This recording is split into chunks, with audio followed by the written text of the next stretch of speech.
नमस्कार, आप देख रहे हैं बड़ी खबर और आपके साथ मैं हूं भानु दीक्षित। आतंकियों के खिलाफ भारतीय वायुसेना की एयर स्ट्राइक के बाद पाकिस्तान ने जवाब देने का दुस्साहस तो किया। भारतीय वायुसेना ने फिर पाकिस्तान को जवाब दिया और उसके हमले को नाकाम कर दिया। भारतीय विदेश मंत्रालय ने आधिकारिक तौर पर इसकी पुष्टि की है। विदेश मंत्रालय के प्रवक्ता रवीश कुमार ने बताया कि हमने पुख्ता सबूत होने के बाद जैश के आतंकियों के खिलाफ मंगलवार को एक्शन लिया था, जिसके जवाब में पाकिस्तानी वायुसेना ने भारतीय सेना को निशाना बनाने की कोशिश की। वहीं रवीश कुमार ने बताया कि हमारी वायुसेना अलर्ट पर थी, जिसके चलते पाकिस्तान की कोशिश को नाकाम कर दिया गया और उसके एयरक्राफ्ट को हमारे MiG-21 ने ध्वस्त कर दिया। वहीं विदेश मंत्रालय का यह बयान पाकिस्तान के उस दावे पर भी चोट है जिसमें उसने कहा है कि हमारे किसी विमान को नुकसान नहीं पहुंचा। पाकिस्तान के इस झूठ की भारत सरकार ने कलई खोल दी है और विदेश मंत्रालय ने स्पष्ट कर दिया है कि हमारे MiG-21 ने पाकिस्तानी वायुसेना के एयरक्राफ्ट को हवा में ध्वस्त किया है। विदेश मंत्रालय के प्रवक्ता रवीश कुमार ने यह भी बताया है कि भारतीय जवानों ने यह देखा कि हवा में पाकिस्तानी एयरक्राफ्ट पर हमले के बाद वो ध्वस्त हो गया और उसे पाकिस्तान की सरहद में गिरते देखा गया। यहां तक कि अब भारत और पाकिस्तान के बीच चलने वाली समझौता एक्सप्रेस ट्रेन को भी रोक दिया गया है।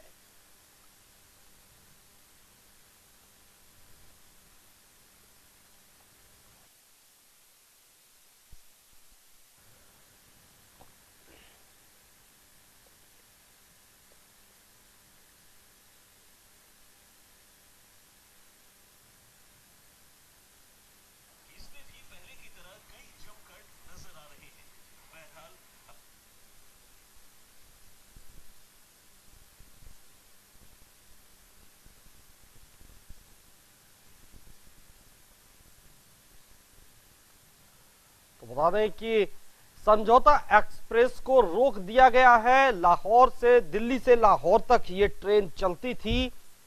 दो देशों के बीच यात्रा के लिए दोनों देशों के लोग इसका इस्तेमाल करते थे। अब इस मसले के बाद इस ट्रेन को रोक दिया गया है।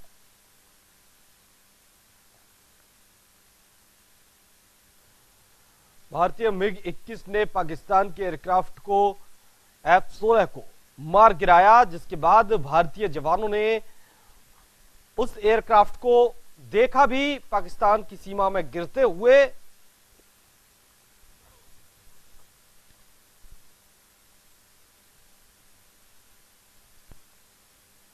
तो वही इसके बाद विदेश मंत्रालय ने एक प्रेस ब्रीफिंग की और उसमें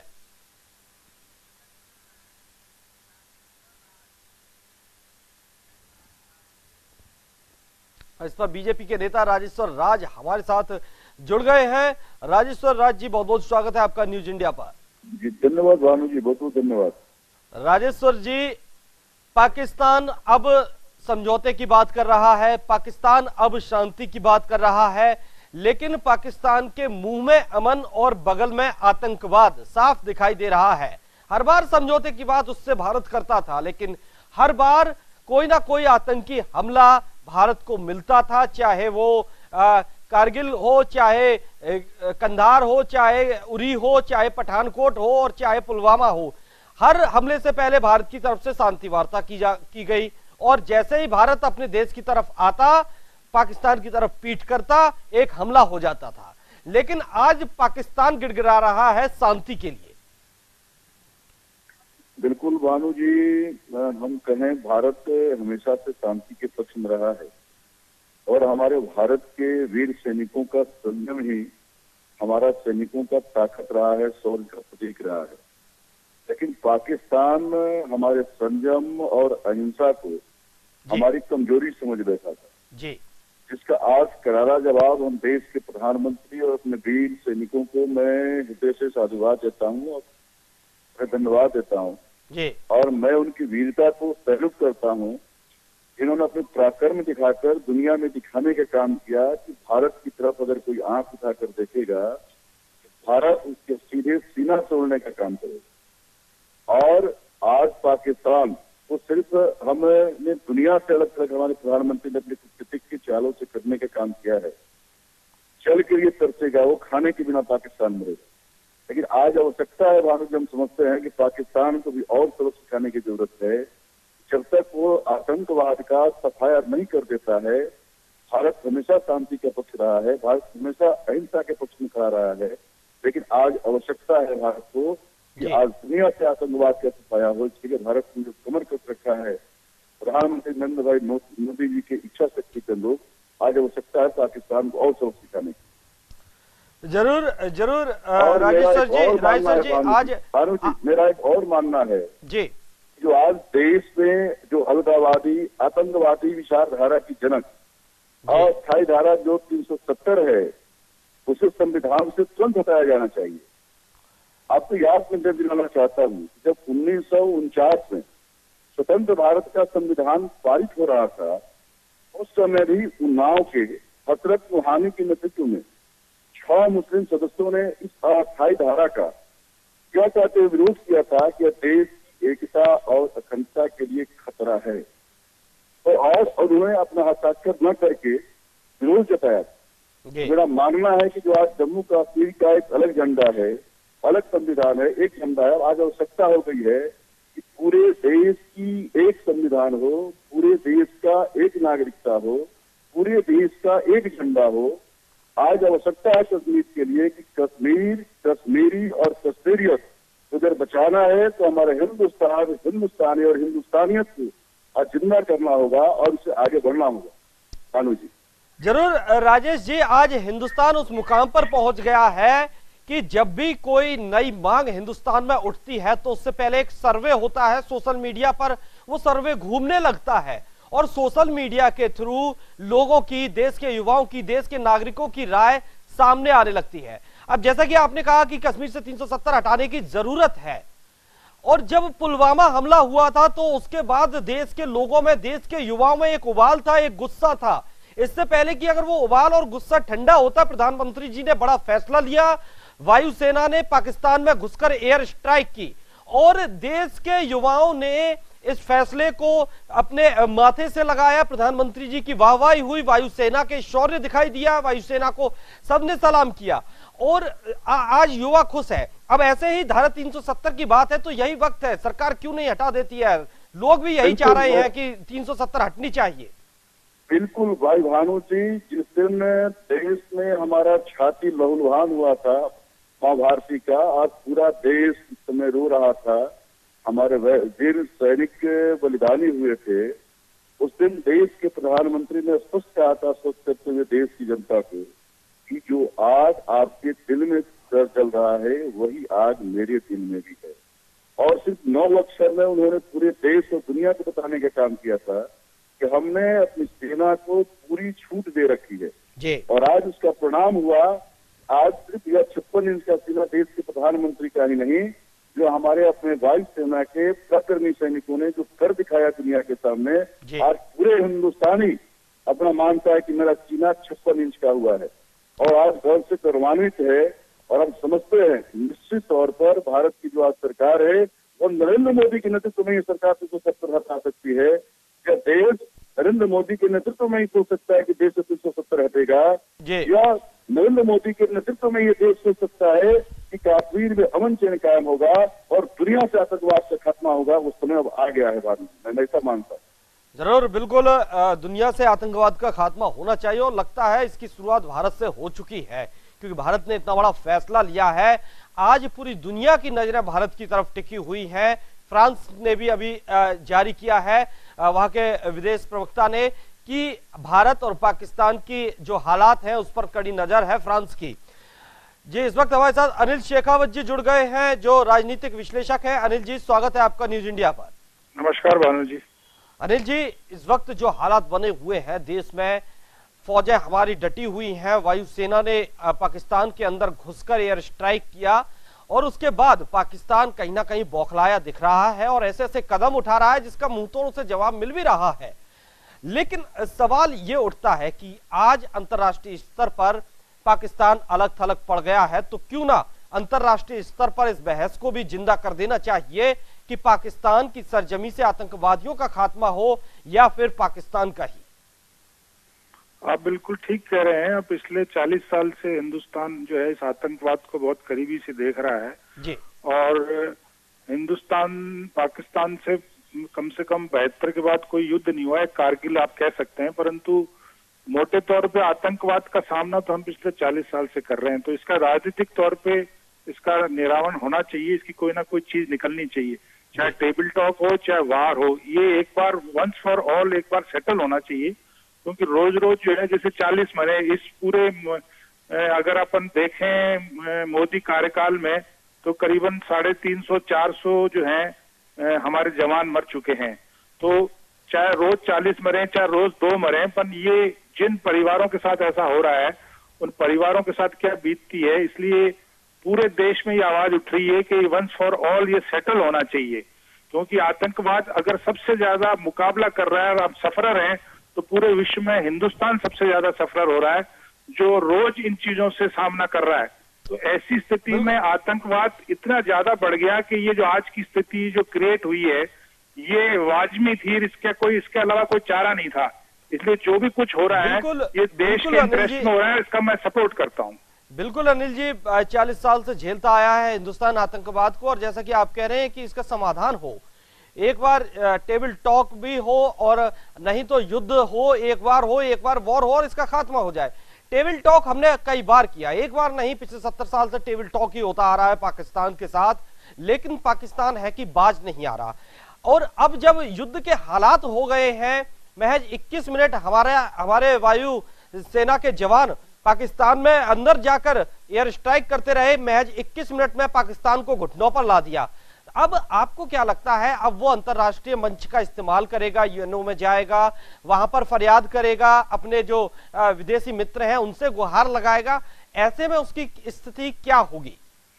देखिए, हिंदुस्तान को मोटे तौर पर ये सब चीजें पता है कि कहां से कैंप चल रहे हैं। ऐसा नहीं है कि हमारी गुप्तचर जो सूचना है वो नहीं आ रही है, और जो स्ट्राइक हुआ है ये भी इंफॉर्मेशन के बेस्ड पे हुआ है। ऐसे और भी आतंकी जितने भी कैंप चल रहे हैं, चाहे पीओके में ज्यादा से ज्यादा चल रहे हैं, और हमारी नॉलेज में ये तो सिर्फ राजनीतिक तौर पे डिसीजन लेने वाली बात है कि हम उसको कैसे खात्मा करें। जो विश्व स्तर की आप बात कर रहे हैं पाकिस्तान की, मोटे तौर पे आज जितने टाइम से कम 10-12 रोज से पुलवामा वाला इंसिडेंट हो चुका है, और पाकिस्तान को विश्व के स्तर पर कहीं पर भी उसका सपोर्ट किसी भी कंट्री ने नहीं किया। हमने ये सोचा था कि चाइना उसका सपोर्ट करेगा, परंतु उसने भी पाकिस्तान को ये सलाह दी है कि वो हिंदुस्तान से बैठ के बात करे। तो मोटे तौर पे इस पूरे इंसिडेंट से पाकिस्तान अलग थलग पूरे विश्व में पड़ चुका है, और भारत को इसकी बहुत सपोर्ट मिल रहा है। और ऐसी स्थिति में भारत को इसको एक पर्टिकुलर जो है ना फिनिश करना चाहिए इस मैटर को, और मोटे तौर पे सारी विश्व के सारे देशों से जो सपोर्ट मिल भी रहा है उनको एक टेबल पे लाके और पाकिस्तान को अलग थलग करके इस मामले को जड़ से खत्म करने की कार्रवाई करनी चाहिए। जी अनिल जी, एक बार जड़ से खत्म होना चाहिए, ये मसला हमेशा के लिए सुलझना चाहिए। जी राजेश्वर जी, अब पाकिस्तान को बार बार समझाया था भाई मान जाओ, आप आतंकवाद को खत्म कर दो, लेकिन कहीं ना कहीं पाकिस्तान ने जो कई बार भारत के सामने अपनी ये मजबूरी भी दिखाई है कि मैं आतंकवाद को अब खत्म नहीं कर सकता हूं, क्योंकि आतंकवाद पाकिस्तान की नसों में जा घुसा है, पाकिस्तान के ब्लड में घुस गया है आतंकवाद, और आतंकवादी पाकिस्तान को नहीं छोड़ना चाहते हैं। पाकिस्तान भले ही आतंकवाद को छोड़ना चाहता हो। सही बात है भानु जी, इसीलिए हमने कहा ना कि आज पूरी विश्व को कहीं ना कहीं ये भरोसा है। तभी आप देख रहे हैं कि जहां भारत के साथ अमेरिका खड़ा है, वहीं रशिया भी मजबूती के साथ खड़ा है। जहां भारत के साथ मजबूती से इजराइल खड़ा है, वही भारत के साथ देश के मुस्लिम कंट्री भी खड़ा है। और यही कारण आज है कि पूरी दुनिया को लगता है कि यह काम आज नरेंद्र मोदी जैसे लोगों के नेतृत्व में भारत के पराक्रमी सैनिक ही कर सकते हैं, और इसका अब समय शुरुआत हो गया है। देश के प्रधानमंत्री ने पुलवामा की घटना के बाद बहुत स्पष्ट शब्दों में कहा था, अब बातचीत का समय समाप्त हो गया है, और जो किया है पाकिस्तान ने अब उसको भुगतने के लिए तैयार रहे। स्पष्ट संकेत दिया है प्रधानमंत्री जी ने। जरूर बातचीत का कोई मतलब नहीं है, और पाकिस्तान को आतंकवाद खत्म करना ही होगा। हम समझते हैं वो दिन आ गया है। जरूर, क्योंकि पाकिस्तान अगर आज आतंकवाद खत्म नहीं करता है तो कहीं ना कहीं खुद पाकिस्तान खत्म हो जाएगा।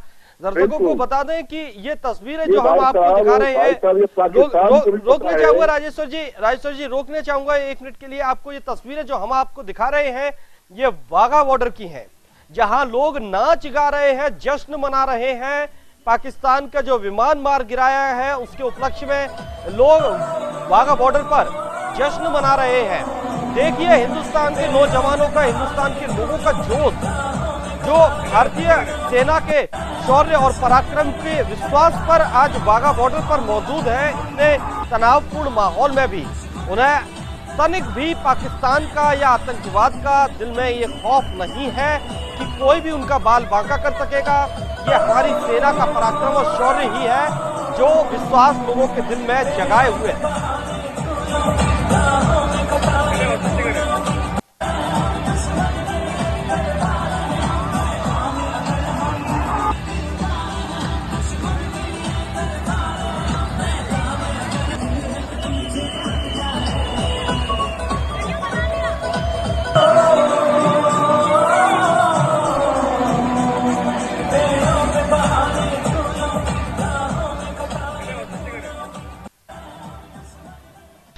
तो ये तस्वीरें आप देख रहे थे वाघा बॉर्डर से, जहां लोग नाच गा रहे हैं, खुश हैं और इतने तनावपूर्ण माहौल में भी वाघा बॉर्डर पर मौजूद हैं, क्योंकि उन्हें विश्वास है भारतीय सेना पर, अपने जवानों पर, कि उनका कोई भी आतंकवादी, कोई भी आतंक या कोई भी ऐसा मुल्क जो उनसे, जो हिंदुस्तान से नफरत रखता है, हिंदुस्तान के प्रति घृणा रखता है, वो बाल भी बांका कर जाए, क्योंकि भारतीय सेना उनके लिए खड़ी हुई है, दिन रात खड़ी हुई है और उनका कोई बाल बांका नहीं कर सकता है, ये उन्हें पूरा विश्वास है। जी राजेश्वर जी, आप कुछ कह रहे थे, अपनी बात रखिए।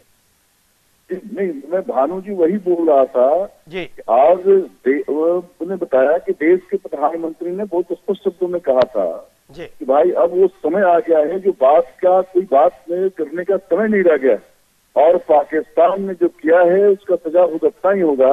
वो वक्त आ गया है अब, और हम समझते हैं कि यही कारण है कि आज पूरी दुनिया भारत के साथ मजबूती से खड़ी दिख रही है जी। और पाकिस्तान ही नहीं, भारत ने जो फैसला किया कि पानी बंद करेंगे और पानी के लिए बिकेगा पाकिस्तान। और अभी परवेज मुशर्रफ को आपने देखा, पता है परवेज मुशर्रफ ने क्या कहा जी। अगर पाकिस्तान थोड़ी भी अगर भूल करती है तो दुनिया के नक्शे से पाकिस्तान मिट जाएगा। हम नहीं कह रहे जी, जी। उसका पाकिस्तान का बुलाना जो कल का था वो परवेज मुशर्रफ का रहा है। परवेज मुशर्रफ का जो बयान है खुद पाकिस्तान कबूल कर रहा है इस बात को कि अब हमारा समय आ गया है कि अगर हम नहीं सचेत हुए, नहीं हम आतंकवाद का जपना देने वाला खत्म किए, तो अब हमारा नक्शा दुनिया को पाकिस्तान नाम का कुछ चीज नहीं रह गया। बिल्कुल राजेश्वर जी, जन्म होता है भानु जी वही मरता है। भारत अजन्मा है, भारत का कब जन्म हुआ कुछ बना नहीं सकता है, तो सनातन संस्कृति है, इसको कोई मिटा नहीं सकता है। लेकिन दुनिया को पता है कि पाकिस्तान का जन्म कब हुआ, तो जिसका जन्म होता है मृत्यु तय होता है। इससे पाकिस्तान का मृत्यु का दिन अब आ गया है, जो पाकिस्तान दुनिया के नक्शे से मिटने वाला। बिल्कुल राजेश्वर जी। ये अनिल शेखावत जी, आप बेहद अच्छे राजनीतिक विश्लेषक हैं। पाकिस्तान में कल संसद में शेम शेम के नारे लग रहे थे, यानी कि पाकिस्तान के जो राजनीतिक पार्टियां हैं वो खुद इमरान खान के साथ, वहां के वजीर आला के साथ कंधे से कंधा मिलाकर नहीं खड़ी हुई हैं। लेकिन भारत में हालात बिल्कुल उलट हैं। कोई भी राजनीतिक पार्टी हो, कोई भी पक्ष विपक्ष हो, उनके लिए देश पहले है और सारी राजनीतिक पार्टी आज प्रधानमंत्री जी के साथ, देश की सेना के साथ कंधे से कंधा मिलाकर खड़ी हैं। कहीं ना कहीं एक ये कारण भी है पाकिस्तान की टूटने का, क्योंकि वहां की आवाम, वहां की जनता ये समझ रही है कि जो हालात पाकिस्तान में अभी तक नहीं पैदा हो पाए, वो महज एक जो हमला हुआ इतना बड़ा पुलवामा का, और कई हमले हिंदुस्तान ने झेले हैं आतंकियों के, उस हमले के बाद भी वो आज भी राजनीतिक तौर पर हिंदुस्तान को नहीं तोड़ पा रहे हैं। लोगों का जो जनाधार है, लोगों का जो विश्वास है, वो तो बात की बात है। जो राजनीतिक पार्टियां वो भी आज एक हो गई हैं देश के लिए। देखिए भानु जी, हिंदुस्तान की जो सेना है वो विश्व की तीसरी सबसे बड़ी सेना है जी। हमारा जो अभी का बजट जो आया है 2019 का, उसमें 3 लाख करोड़ का जो है डिफेंस का बजट है। तो राजनीतिक तौर पे और सामरिक रूप से हिंदुस्तान के सामने पाकिस्तान की कोई बिसात नहीं है। वो कहीं पर भी किसी भी स्थिति में हिंदुस्तान का मुकाबला करने की स्थिति में नहीं है। बहुत छोटा सा कंट्री है, इकोनॉमी जो है उसकी बहुत डाउन है, पैसे उन लोगों के पास कुछ है नहीं। एक दिन के वार में इतना पैसा खर्च होता है। मेरा ये मानना है कि हिंदुस्तान और पाकिस्तान का अगर वार हो जाए, अगर 10 दिन चलेगा तो हम 10 साल पीछे हो जाएंगे, हिंदुस्तान पीछे हो जाएगा, इतना खर्चीला होता है एक युद्ध। ऐसी स्थिति में हिंदुस्तान के सामने उसकी कोई बिसात नहीं है, कोई राजनीतिक तौर पे उसकी कोई छवि नहीं है, और अगर हम दोनों सेनाओं का कंपैरिजन करें तो हमारे सामने वो टिकने की स्थिति में नहीं है। सिर्फ जो ये है कि हमें हिंदुस्तान से आतंकी वार में हमारे को तंग करता रहा है, इसीलिए मैं आपको पहले भी कह चुका हूं कि इस बार टू द कंक्लूजन ये चीज होनी चाहिए, क्योंकि हिंदुस्तान के सामने कहीं पर मुकाबला करने की किसी भी स्थिति में नहीं है, ना राजनीतिक तौर पे है, ना डिफेंस की स्थिति में है। और हिंदुस्तान का बजट जो है वो आज 3 ट्रिलियन पे पहुंच चुका है। ऐसी स्थिति में हमारे सामने किसी भी स्थिति में मुकाबला करने की स्थिति में है ही नहीं।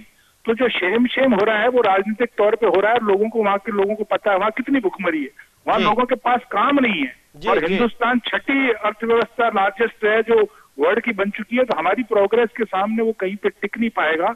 ऐसी स्थिति में वो अगर कहीं विरोध कर रहा है तो अपनी एग्जिस्टेंस के लिए, वहां की लोकल पॉलिटिक्स के लिए हो रहा होगा, बाकी कहीं हिंदुस्तान से मुकाबला करने की स्थिति में मैं देख नहीं रहा हूं उसको। बिल्कुल बिल्कुल अनिल जी, फिर भी किस बिसात पर, किस ताकत पर पाकिस्तान इतना उछलता है, इतना कूदता है, किसके बिना पर वो भारत से टक्कर लेने की जरूरत कर लेता है? देखिए, वहां पर जो भी राजनीतिक होगा, वहां पर क्या है कि राजनीतिक जो भी प्रधानमंत्री है वो डिफेंस का, जो वहां की सेना है उसकी कठपुतली होती है। तो इमरान खान की स्थिति वहां पर कोई पॉलिटिकल सेंस में बहुत अच्छी नहीं है, और लोगों को पता है कि वो चुनाव जीतने वाली स्थिति में नहीं थी, और उसको अगर प्रधानमंत्री पद पे किसी ने बैठाया तो वहां की सेना ने बैठाया। वहां की सेना ही सब कुछ करती है, वो ही राज चलाती है, और उनको अपनी कठपुतली चाहिए होता है। तो ऐसी स्थिति में इमरान खान राजनीतिक तौर पे बहुत वीक कैंडिडेट हैं, बहुत वीक प्रधानमंत्री हैं, और पहले भी कितने सालों से वहां पर जो भी प्रधानमंत्री आए वो सब सेना के हाथ में खेलते हैं।